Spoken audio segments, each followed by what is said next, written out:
What happens when city officials stop being just policymakers and start showing up as protesters, detainees, and honestly, power players in their own right? This week, New York City Comptroller Brad Lander, yes, the guy who's supposed to be minding the city's $280 billion checkbook, was detained. And let me tell you, this isn't just a headline. It's a political firestorm. Is this law enforcement doing its job? Or are we looking at straight up political intimidation? That's what we're unpacking today. I'm Dr. Chelsea McGee, and this is The Real 411, where we dig past the headlines and get into what's really going on. Here's what's on the table: the arrest of public officials, lawsuits flying over NYC's $80 million FEMA fight, and what the 2025 comptroller election means for who actually holds the purse strings in a city reeling from crisis. I'll even share a moment from a protest I joined, one that started out peaceful but turned in an instant. Plus, we're connecting the dots between pension fund politics, Tesla, climate goals, and civil rights enforcements. Because when activism meets accounting, the truth is anything but balanced. Let's get into it. Let's take a close look at the ICE detention of New York City mayoral candidate Brad Lander.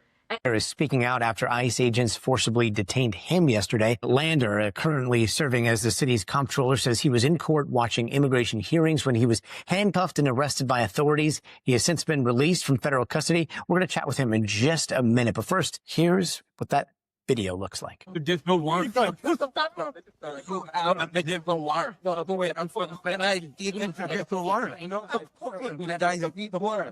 won't let go when you show me the judicial warrant. Where is it?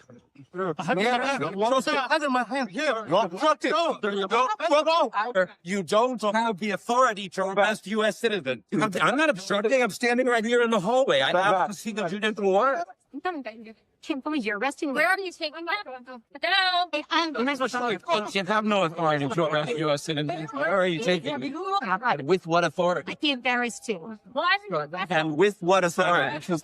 Let's bring in Brad Lander, New York City Comptroller and mayoral candidate. Brad, thanks so much for being with us. So DHS has sent out this statement saying that this happened because the quote, you assaulted an officer. Can you walk us through what happened? We saw that video. We hear you asking for a judicial warrant, but what are we not seeing there? I mean, you saw the whole video there. That is everything that happened. I did not assault anyone. I didn't lay hands on anyone. Simply, what you had a hard time seeing was I was trying to escort out a man named 𝐸𝐿𝐺𝐴𝐷o, who had just been stripped of his status and was being, taken for expedited removal. And I asked to see the judicial warrant, and they said they had it but refused to show it, wouldn't really give their badge numbers, ripped him away. And then even after they had ripped us apart, then arrested me, just like they arrested Senator Padilla and Mayor Ras Baraka. And today, I understand, a journalist in Atlanta just for covering a protest. I have to ask about the optics of this because, I've looked at those pictures, looked at that video several times today. And when we think of an arrest that's made, usually you think of officers with badges that look like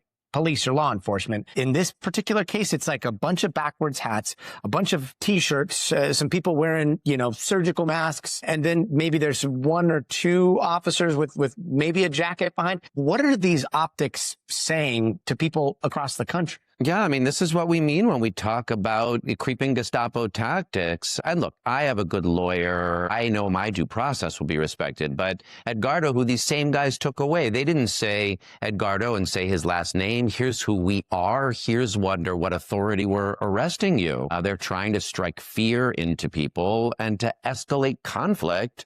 There's still National Guard troops in LA. This is what Trump is doing right now. And I thought it was important to go bear witness, to show up, to say, as an elected official, I'm not going to allow due process to be shredded on my watch. But yes, when you have enforcement, you don't know who they are. They don't have uniforms. They're not wearing badges. They don't tell you who they are. They don't present warrants. That's what creeping authoritarianism looks like. And did they ever explain what authority they were arresting you on? I heard you asking that, but you were talking a lot about due process. How did it all shake out?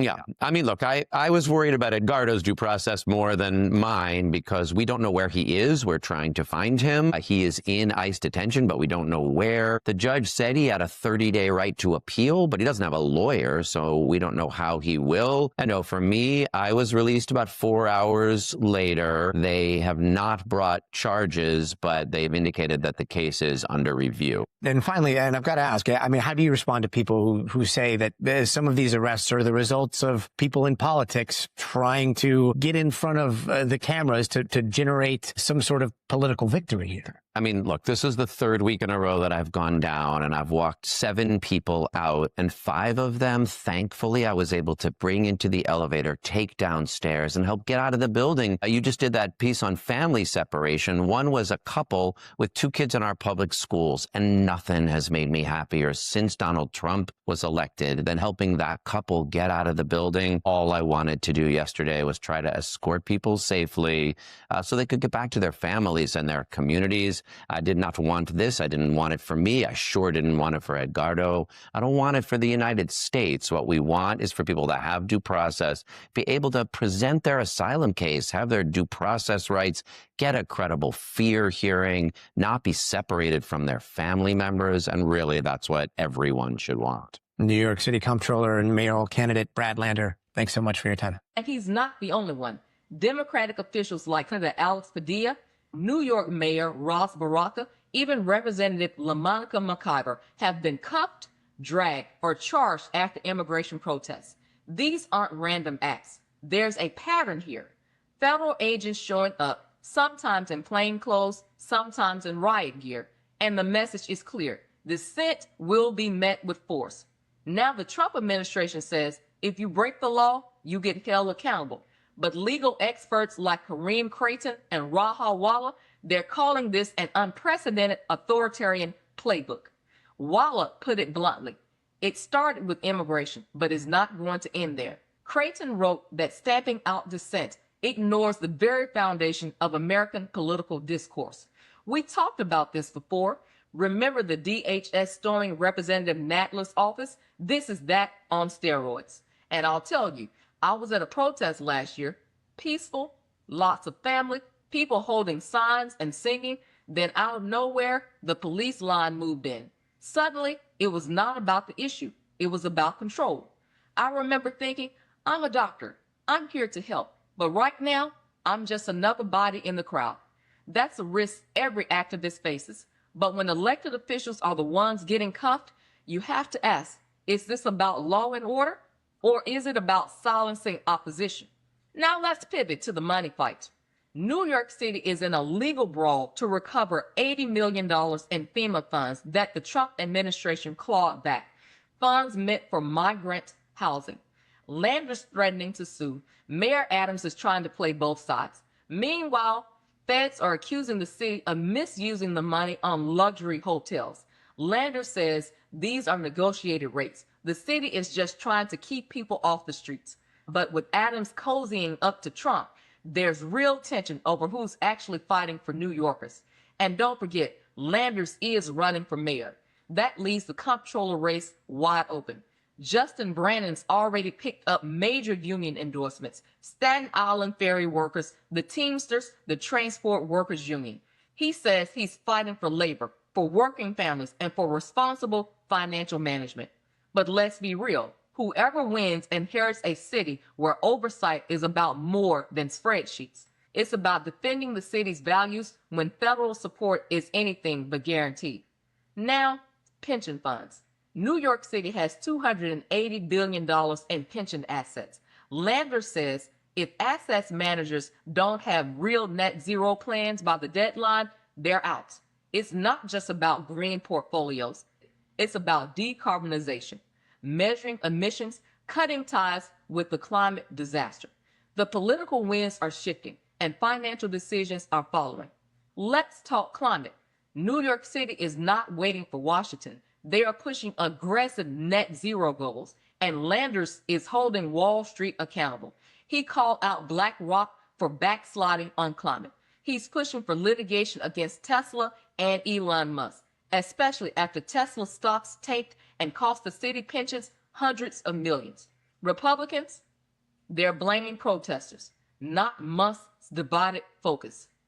But it's not just investments. The Supreme Court just made a major move, eliminating the heightened discrimination standard under Title VII.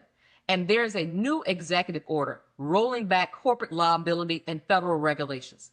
That's going to reshape civil rights enforcement and financial protections. Federal agencies are pulling back, and Landers is calling for stronger state laws, like the Fair Business Practice Act, to fill the gap. Quick story from my clinic. We switched to green energy last year. Felt like a no-brainer. Save money, help the planet. But convincing my partners, not so easy. Concerns about costs, reliability, and the usual pushback. But here's the thing. Sustainability and stability can go hand in hand. It's not always smooth, but if NYC can do it with billions at stake, so can the rest of us. If this episode lit a fire under you, don't scroll past it. Drop a comment. Should public officials be protesting, or are they crossing a line? And share this with someone who thinks the NYC Comptroller race is just about spreadsheets, because as we've seen, it's about money, law, power, and the future of the city. Follow The Real 411 for more no-fluff deep dives where politics, protests, and public service collide. Hit subscribe, stay alert, and remember, the story is never just a headline. See you next time.